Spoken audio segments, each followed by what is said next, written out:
साथियों, आपको जानकारी होगी कि हमारे प्रधानमंत्री आदरणीय नरेंद्र मोदी जी लगातार पूरे देश में राजनीति कर रहे हैं, वोट मांग रहे हैं, लगातार चुनावी रैलियां कर रहे हैं। लेकिन क्या प्रधानमंत्री मोदी जी को ऐसे समय में ये सब कुछ करना शोभा देता है? जी हाँ साथियों, क्या आपको पता है हमारे देश में जम्मू कश्मीर में 3 जवान शहीद हो गए, 2 अभी लापता हैं। लेकिन हमारे देश के इतने असंवेदनशील प्रधानमंत्री हैं जो कि लगातार चुनावी रैलियां करने में मस्त हैं। केवल इतना ही नहीं, उन्होंने इतनी नीच हरकत की है जो देश को शर्मसार करने वाली है। प्रधानमंत्री नरेंद्र मोदी जी के इस रवैये पर विपक्ष की पार्टियों का और विपक्ष के नेताओं का क्या कहना है, इस वीडियो में हम जानेंगे कि आखिर इस घटना के पीछे किसका हाथ है और इन आतंकवादी घटनाओं को आखिर लगाम क्यों नहीं लगाया जा रहा है। तो बने रहिए मेरे साथ, वीडियो को अंत तक जरूर देखें, वीडियो को लाइक करें, शेयर करें, चैनल अभी तक सब्सक्राइब नहीं किया तो चैनल को सब्सक्राइब जरूर कर लें। नमस्कार, मेरा नाम है ब्रजमोहन और आप देख रहे हैं न्यूज 22। साथियों, आपको बता दें कि अभी 2 दिन पहले ही जम्मू कश्मीर में हमारे देश के कर्नल सहित 3 जवान शहीद हो गए हैं, 2 अभी लापता हैं।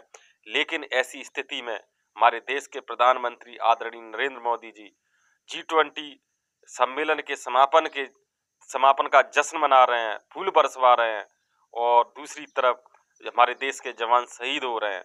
क्या ये अपने इस प्रोग्राम को पोस्टपोन नहीं कर सकते थे? साथियों, ये बड़ा सवाल है, क्योंकि निश्चित तौर पर देश में अगर देश के जवान शहीद हो रहे हैं तो देश के लिए गम का समय है, गम का माहौल है।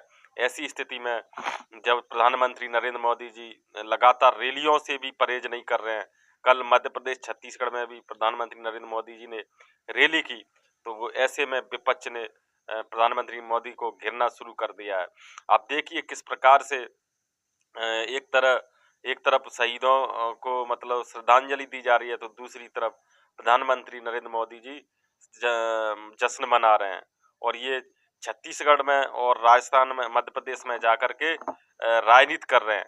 साथियों, आपको सोचकर हैरानी होगी कि जो कश्मीर की जो आतंकवादी हमला है उस पर प्रधानमंत्री नरेंद्र मोदी जी ने 2 शब्द नहीं बोले, उल्टे विपक्ष पर बयान देकर राजनीति कर रहे हैं। प्रधानमंत्री मोदी ने विपक्ष पर क्या कुछ निशाना साधा है, मैं आपको बता देता हूं। तो साथियों, आपको बता दें, प्रधानमंत्री नरेंद्र मोदी ने विपक्षी गठबंधन इंडिया पर कड़ा हमला करते हुए बोला है कि वह सनातन धर्म को खत्म करना चाहते हैं और देश को 1000 साल के लिए गुलामी में धकेलना चाहता है।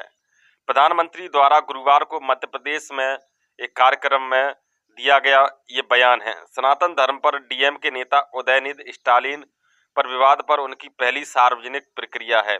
उन्होंने हाल ही में मुंबई में एक बैठक की और मुझे लगता है, ऐसा प्रधानमंत्री नरेंद्र मोदी जी कह रहे हैं, उन्होंने यानी कि इंडिया गठबंधन ने हाल ही में मुंबई में एक बैठक की और मुझे लगता है कि उन्होंने वह घमंडिया गठबंधन को कैसे चलाया जाए इसकी नीति और रणनीति तय की। उन्होंने एक छिपे हुए एजेंडे पर भी फैसला लिया। रणनीति भारत की संस्कृति पर हमला करने की है। उन्होंने भारतीयों की आस्था पर हमला करने और उन विचारों, मूल्यों और परंपराओं को खत्म करने का फैसला किया जिन्होंने देश को हजारों वर्षों से एकजुट किया। तो साथियों, ये है मध्य प्रदेश की रैली का, जो बीना में मध्य प्रदेश में रैली हुई थी, वहां पर ये प्रधानमंत्री मोदी द्वारा विपक्ष पर निशाना साधते हुए बयान दिया है कि ये हमारे देश की हजारों सालों की संस्कृति पर हमला है। तो कितने मतलब असंवेदनशील हमारे प्रधानमंत्री हो गए हैं कि जो हजारों जो काल्पनिक हमले की तो उन्हें चिंता है, लेकिन जो हमारे देश पर, हमारे देश के सैनिकों पर हमला हुआ है उसकी चिंता नहीं है। 3 सैनिक शहीद हो गए हैं, जिसमें एक कर्नल रैंक के भी अधिकारी हैं। इस पर उन्होंने कोई चुप्पी नहीं तोड़ी हो, इस पर उन्होंने कोई बयान नहीं दिया है, उल्टा समापन पर जश्न मना रहे हैं, लगातार चुनावी रैली कर रहे हैं। ये शर्मसार करने वाली बात है। तो साथियों, क्या है मतलब किस प्रकार से हमला हुआ है उसको भी मैं थोड़ा सा बता देता हूं कि जम्मू कश्मीर में आतंकियों के साथ मुठभेड़ में सेना के कर्नल सहित सुरक्षा बल के 3 जवान शहीद हो गए हैं। अधिकारियों ने बताया कि अनंतनाग जिले के कोकेरनाग इलाके में यह एनकाउंटर हुआ। उन्होंने बताया कि कर्नल मनप्रीत सिंह, मेजर आशीष जम्मू कश्मीर पुलिस के उपाधीक्षक हुमायूं भट्ट गोलीबारी में गंभीर रूप से घायल हुए। बाद में उनकी भी मृत्यु हो गई। उन्होंने कहा कि भट्ट की मौत अत्यधिक खून बह जाने के कारण हुई है। तो साथियों, आप देख सकते हैं कि हमारे देश पर, हमारे देश के सैनिकों पर हमला हो रहा है और प्रधानमंत्री जी विपक्ष पर निशाना साधने से बाज नहीं आ रहे हैं। कितनी मतलब क्या, मैं तो क्या ही कहूँ, मुझे कुछ बोलना नहीं आ रहा। और लगातार इस पर हमारे देश के प्रधानमंत्री राजनीति कर रहे हैं। आपकी इस खबर पर क्या राय है? आपको क्या लगता है, प्रधानमंत्री नरेंद्र मोदी को ऐसे वक्त में अपनी चुनावी रैलियों को टाल देना चाहिए था? G20 के समापन पर जो उन्होंने जश्न मनाया, उस जश्न को टाल देना चाहिए था? मेरी तरफ से तो बिल्कुल टाल देना चाहिए था, क्योंकि मामला इतना गंभीर था, देश की एक सैनिकों के सम्मान का मामला था, लेकिन ऐसा कुछ नहीं हुआ। तो वहीं दूसरी तरफ मैं उन लोगों से भी सवाल करना चाहूंगा जो लोग बोलते हैं कि हम चमत्कारी हैं, जैसे बागेश्वर धाम हो गया, तमाम देश में इस प्रकार का पाखंड फैलाने का काम करते हैं। सुबह टीवी स्टार्ट कर दो, सुबह से ही पूरे दिन की भविष्यवाणी बताते हैं, पीले रंग के कपड़े पहनो, नीले रंग के पहनो, ये करो वो करो।